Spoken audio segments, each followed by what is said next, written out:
So just want to quickly introduce our guest for today's session. We have our beautiful guest, Angela Dawson. So she's a professor of public health with expertise in maternal and reproductive health service delivery to priority populations in Australia and lower middle income countries, and the Associate Dean of Research in the Faculty of Health, University of Technology, Sydney. She led the reproductive theme in the Women and Children's Health Collaborative at the UTS Research Institute, Insight, which she established in 2023, that seeks co-designed multidisciplinary solutions to complex issues in partnership with consumers and communities. So welcome, Angela. Thank you. So good to have you, and thank you for joining us today. My So we're just pleasure. gonna, yeah, and it's our pleasure as well. So we're just gonna have a, quick conversation with yourself. So I just want to quickly start by asking you, I understand from your experience, you've worked in different sectors. So from your experience, what are the key challenges and opportunities when working across different sectors like universities, government, NGOs, and grassroots communities? So what are the key challenges you've experienced and opportunities that you've come across? Thank you. That's a massive question. Before I dive in, I'd just like to acknowledge I'm on Gadigal land here at UTS in Sydney, lands of the Eora Nation. So, and thank you very much for having me. I suppose just to preface my response, I would say that my goal, I'm an academic, so I'm also a community member in my own community, but in my professional life, I am consumed by a bit of management, but research and teaching my PhD students. And I suppose my primary goal is to ensure that all I do is in collaboration. It's a partnership that benefits people, and those people can be consumers of healthcare and the communities, the families and the communities they reside in. And then all that sort of the bottom up approach and top down and a crosswise approach is important as well, because of course we also need to consider that policy and organizational sort of perspective. Because although, from me working in the university and people working in the community, we need to consider that bigger picture. But I suppose what I am absolutely committed to is really getting to those meaningful and relevant questions. They need to be built from the community. Yes, they might be identified in policy and in organizations, but those policies and organizations serve consumers and communities. So they need to be meaningful and they need to be at the heart of the needs of community people. And I suppose another part of what I'm focused on is, because I'm a researcher, is building research capacity at all of those levels, but primarily to ensure that people in communities and NGOs are building skills and expertise as part of a research project, because everyone has a role to play in research.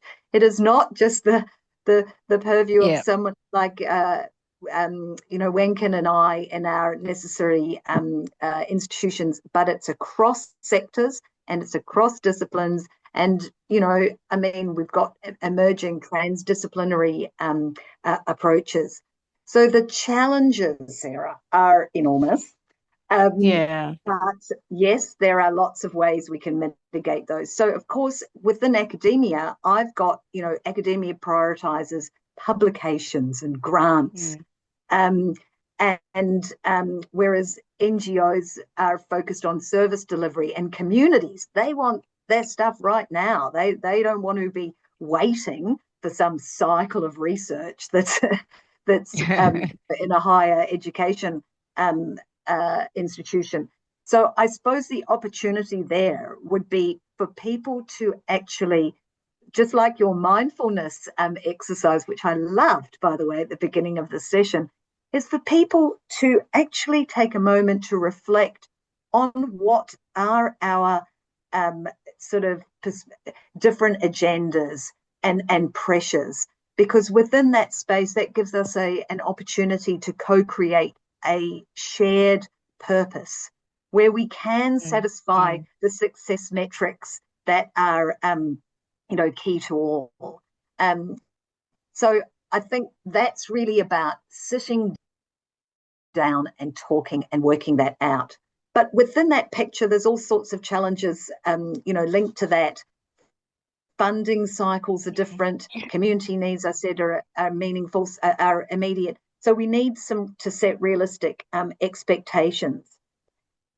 One of the great challenges that we must navigate is the power imbalances that lie in research, where often academics, and I'm ashamed to say this, but we are working very hard to make sure that we mitigate this, where they dominate, or NGOs sort of agendas can dominate and override community kind of input, which might come at a later stage. So I think we need to navigate through those challenges and build flexibility into our research work.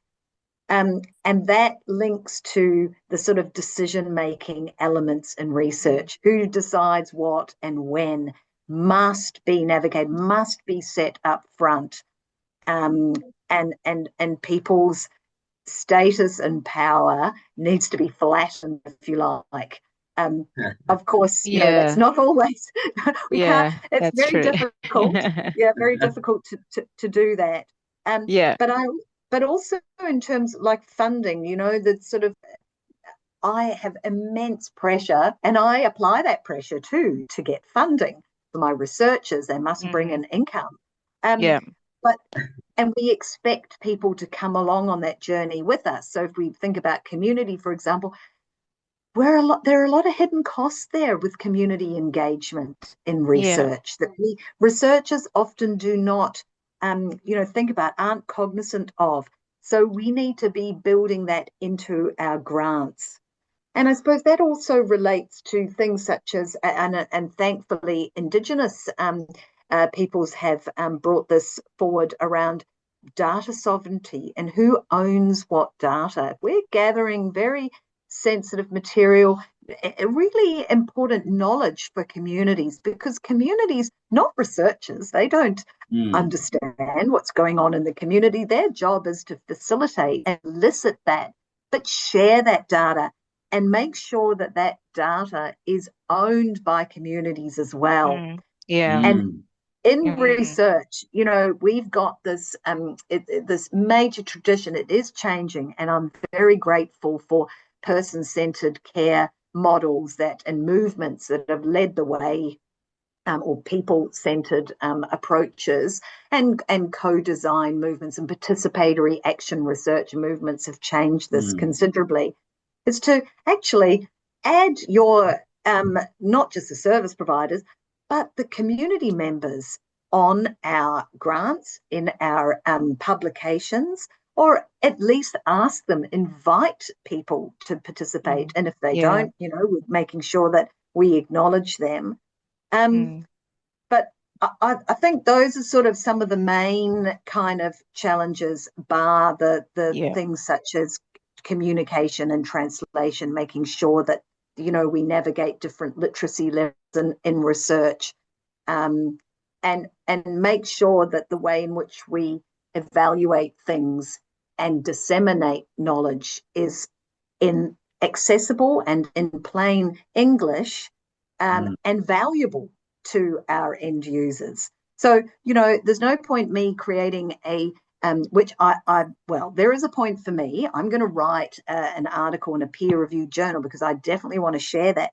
But it is also my responsibility to make sure that I share that in infographics, in actually just I asked. I've got I'll tell you a little bit about it in a minute. A parenting program, and I had my national expert panel meeting, and someone said, "Hey, Angela, could you just please? We really want to make this we want to take up this program, but you please produce a one-page pitch so that I can give that to my boss so that they can see the value of this and also how much it would cost to deliver each module."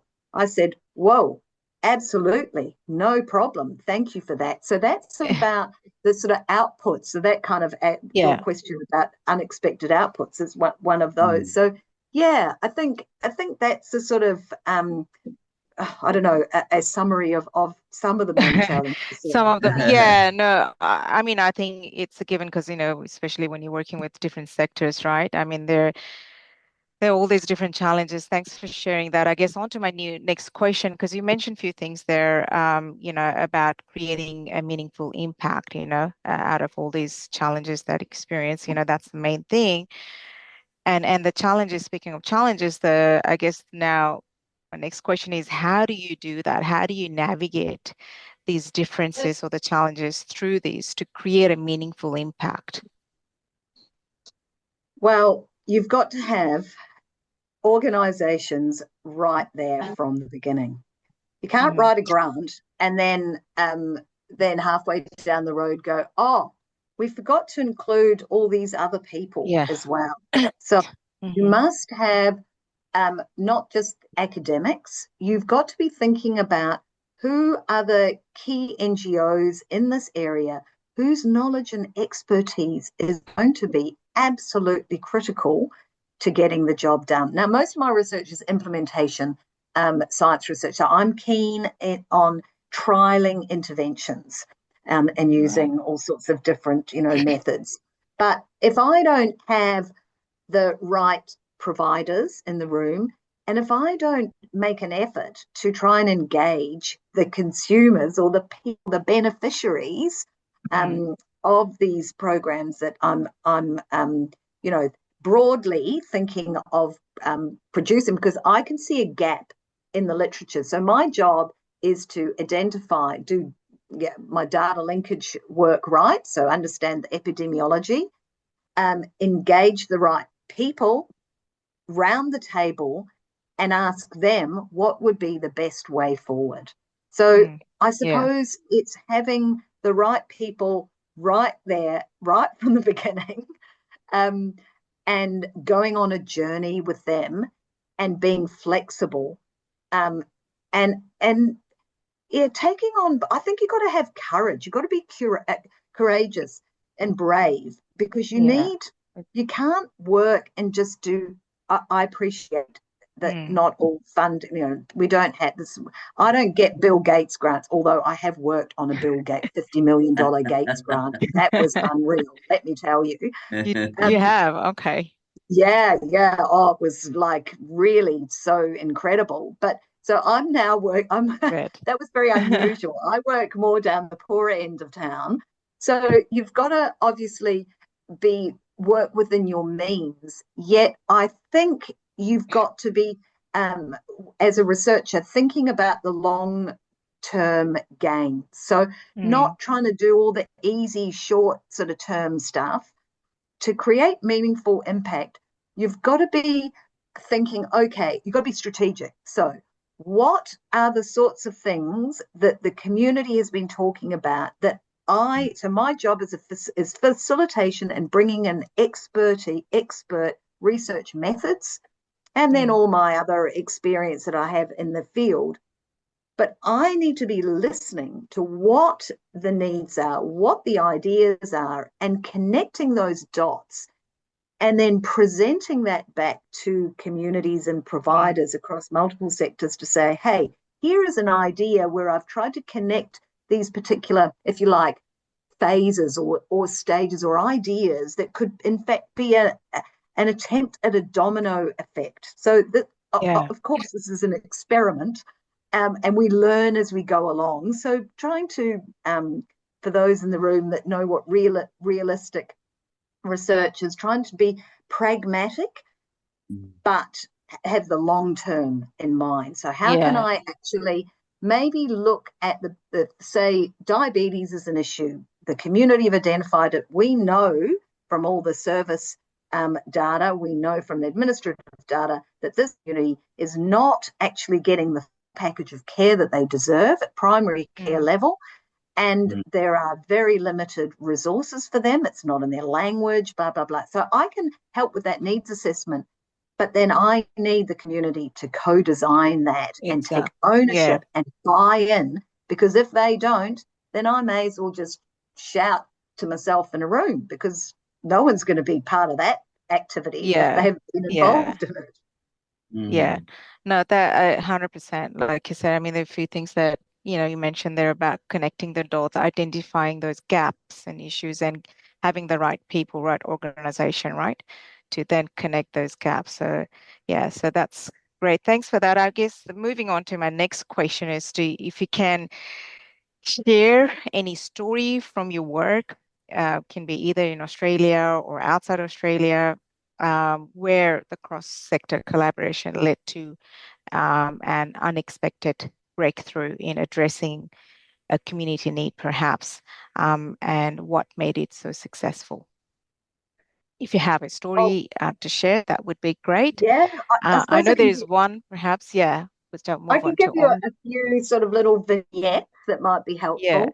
So I already mentioned that Best Beginnings for Baby Parenting program. And I think one of the biggest challenges is we all, no matter where you sit, community, NGO, or academia, is we've all got short-term funding.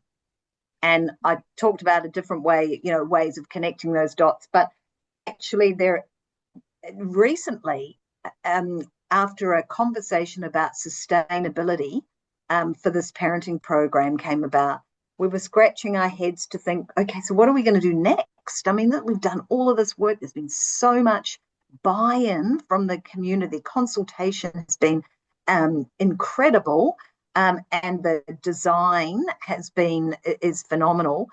What are we going to do? We don't want to put this on a shelf.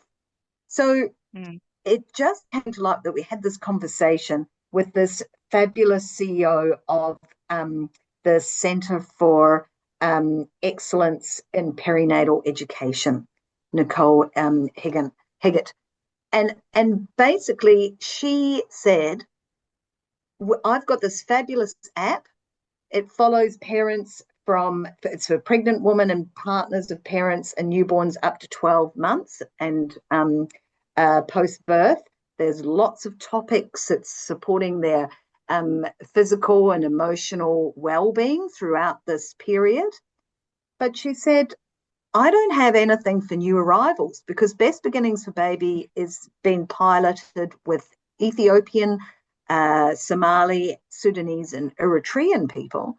yeah. And Nicole's work it has some multicultural kind of elements, but she basically said, "Hey, how about you creating a new edition alongside my app, where you harness the activities and things that we have developed already and plug those in to Mm, this model. But much more than that is actually, because we just don't build a course. As we go along, when we do evaluation, well, we should be doing it like this, and I hope that I'm doing the right thing, is actually gathering people's reflections, people's comments, people's joy, people's conversations. What did this in the moment? What did this parenting program actually achieve? What did people learn, and how did they support each other? So we've done our best to gather that real live data where people's lived experiences can be obviously de-identified, and we have ethical approval. So I'm not doing this, I'm not stealing things. I've already sought permission. But to plug those in to an existing program that can uplift and scale up something that's already there. So I think what I've learned from that is ensuring that that community need, which, by the way, one lovely quote is I'll share with you. midway through, one of the Somali participants said, "Oh my goodness, I wish I had this course at the airport." So, just to be able to help connect each other and understand our systems and how to navigate the health system, the education system, but also Yeah. learn about, different um, social and cultural norms in Australia and sort of bringing the best from their own country and adding that to the best of Australia's country. So we've got these beautiful quotes that we want to plug into this existing app. So I think that was a bit unexpected. I would also say what's out of this has been the community have have said, "Oh, well, thank you for this course. We've now met people that we never knew before, and Mm. I'm a new parent and I didn't know any other Ethiopian people." Mm. And now and we've learned that there's this community organization, St. Mary's Women's Ethiopian Association. And let's join together with the people involved in this association and let's keep our mums group. They've developed their own mothers group out of this program. So I love these spin offs. Yeah. So you Hmm. create something that's unexpected. But what I think is you need to keep your eyes on those things and how they actually add value and add meaning, because you want to be back to my original point about research shouldn't be one hit wonder projects. They should be connected and they should be constantly Absolutely. kind of building things up. But I want to Yeah. give a little vignette about OM. Now, OM is in our Health in a New Home. It's a National Health and Medical Research Council ideas grant Yeah. to understand the health and health assets of people of refugee background over time and over generations. And we have an expert panel, and OM is on that. And I'm most grateful to OM's wisdom in that panel. But out of this panel came an idea to actually do some training. So I'm used to often doing training for communities to build their research skills, to engage them in PhDs so that they can do their own research. But I love this because On turned the tables on me and said, "Why don't I run a workshop for your researchers so that they can actually understand community-based research?" So thank you, On. That was the Yeah. best.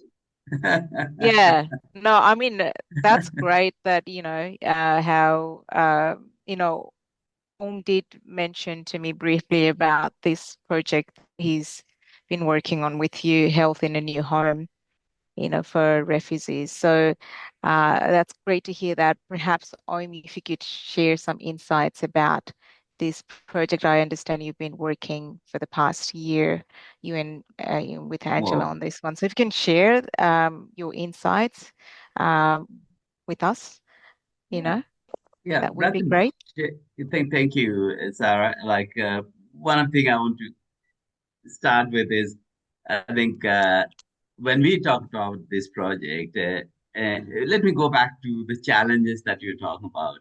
One of the ways I think Angela deals with the challenges is Angela is a person who doesn't sit in the university and does research in a little hole there. Now, when we were talking about Blacktown and the community here in Blacktown, uh, Angela brings the university to the community. So she has made many trips to Blacktown, comes out in the community and knows the community. I think that's one of the best ways to address these challenges, because we've got the universities sitting out there, and we got communities here. There's very little connection sometimes when you actually doing some research, and to get into university is not, sometimes it can be daunting, but when the universities come to the community, it's so much easier. And that's what I love about Angela. I know it's not, for those of you who don't know where Blacktown is and where UTS is, it takes a good an hour more to make the commute, but Angela makes the time. I know how busy Angela is, but Angela makes the time to come out to the community and have a conversation in the cafe with different people. That really helps to know the community and do the research better. Secondly, I think I just want to touch on that as well. Like, when we talked about this, health in a new home project, it was about what I call bringing the content and the context experts together.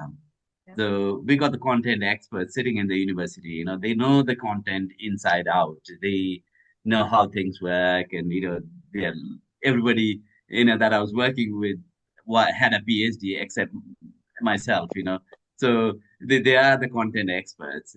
But what we have done in this Health in a New Home project is Angela has been able to bring all these context experts in this advisory panel. So it's such a rich experience when we listen to the context experts, people who have lived through that experience, who know the local environment, who know the local community. And on the other hand, we got this passionate researchers, wanting to make a difference in people's lives. So we got this great combination to this project. So we really hoping that this project is not confined to the project alone, but we will have a lot of learnings to share with the broader community. And that's the power of this platform as well, I think, because we got people from different sectors coming along here, and how we connect different sectors together to create something bigger. And my experience working with Angela has been just that, like how do we bring people, different stakeholders from different sectors? We don't care what sectors they are in, but if you have a common interest in addressing an issue or addressing a challenge, then whether it's a corporate, somebody from the corporate sector, somebody from the academic sector, somebody from the grassroots community, we all come together to create something more meaningful. So Yeah. I think one of the key learnings, having worked with Angela, is hey, don't sit in the university, just go out, connect with the community. You academic don't have to be sitting there and having all your meetings in the university. Academics can come out and have your meetings in the community itself, and it's so much more. It makes things so much easier. But also, there's an opportunity for academics to learn, and vice versa. That's Yeah, where all the good absolutely. food is, in the community. There is 2x4 cafe in Fairwater. Isn't that fantastic? I should go to that cafe. I've heard about the cafe a lot. Everyone's Few welcome. times. Like 2x4 cafe. It's fantastic. It's in Fairwater, We should do our and next we session, yes, maybe. and we call that community a community of excellence. And a lot of people ask me, what does that mean? I say, just Yeah. go and ask each individual, whatever it means Mm. to them, it's that community of excellence. Again, we don't want to define excellence for everybody. We want everybody to have their say. So whatever it means to them, just walking their kids with other kids within the Yeah. community, or walking their Uh-huh. dogs around, the community, or having a say neighborhood, a clean neighborhood, green neighborhood. So it means different things to different people, but we call it a community of The excellence. community, that's all about, yeah, community building. Yeah, absolutely, 100%. I mean, I love what you said earlier, content experts and then the And the context context experts. context experts, bringing those together. Like, we have experts, and I think that's the whole goal of this group that we have here as well. Is I think we all can be a content expert, and context both, right? So it's about bringing all together, and then just learning from each other, our experiences, and sharing it and building a stronger and better community, right? It's all about and focusing on strength, really.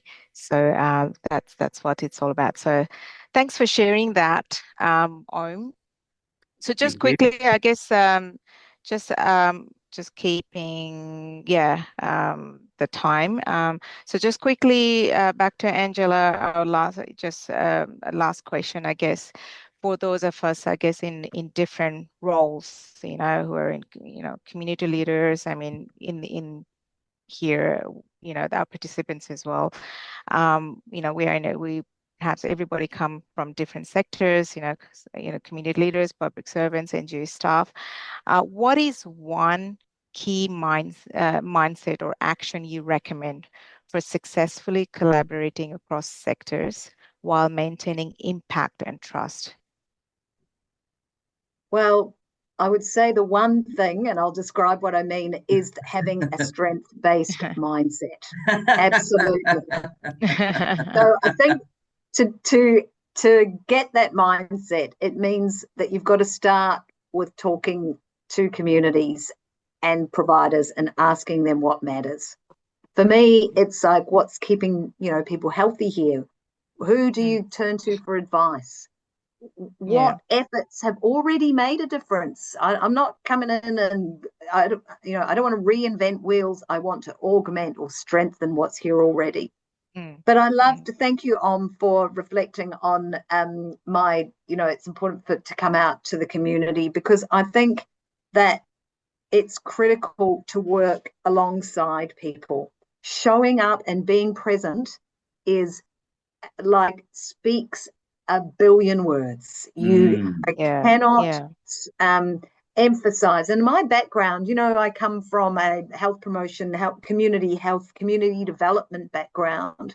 And so, I'm acutely aware that if you're not prepared to put in the effort to make things work, then you won't be rewarded. You have to negotiate. You have to be prepared to give and take. And you must be listening at all points. You must be thinking about okay, that's my agenda. I've got to hold that and listen to what others say, because in that, you will learn things that are incredible. And the bijous, the jewels that you receive from people in the community, the wisdom is phenomenal. So putting your, again, that's the strength-based mindset. What are people's, what's the knowledge of people and their, what are their needs, and what can they contribute, and what's good, what's already happening. I just want to make a plug for the importance of cultural safety, because you won't get any of that. Sure, you can show up and what have you, but if you're not operating with those principles of cultural safety and communication and actually being cognizant of people's literacy, both their digital, their health literacy, and their functional reading and writing literacy. But finally, I'll say, you've got to make, I have to make, all researchers must make an effort and not just turn words. So, I mean, the other day with the Somalis, I tried to say a few sentences in Somali that I'd learned myself online. It created a lot of laughter because, of course, it was incorrect and, mispronounced, and I was making a fool of myself. But in that moment was an acknowledgement that I had made an effort, because I spent about half an hour on YouTube trying to learn and then put it in phonetics. But, other people are speaking English. Why should I not make an effort to come to the table? So I'll just, I'll leave it there. Shukran. Thank you. Thank you, Thank you Angela, so for much. showing that vulnerability. A professor also can, struggle. Yeah, absolutely. I think, key takeaways there, like you said, just listening, being present, allowing that space for people to share, and you just be there to listen, and learn. So those are the key takeaways that I took from that. So thanks for, yes, and act. Yeah, absolutely. Thanks for that.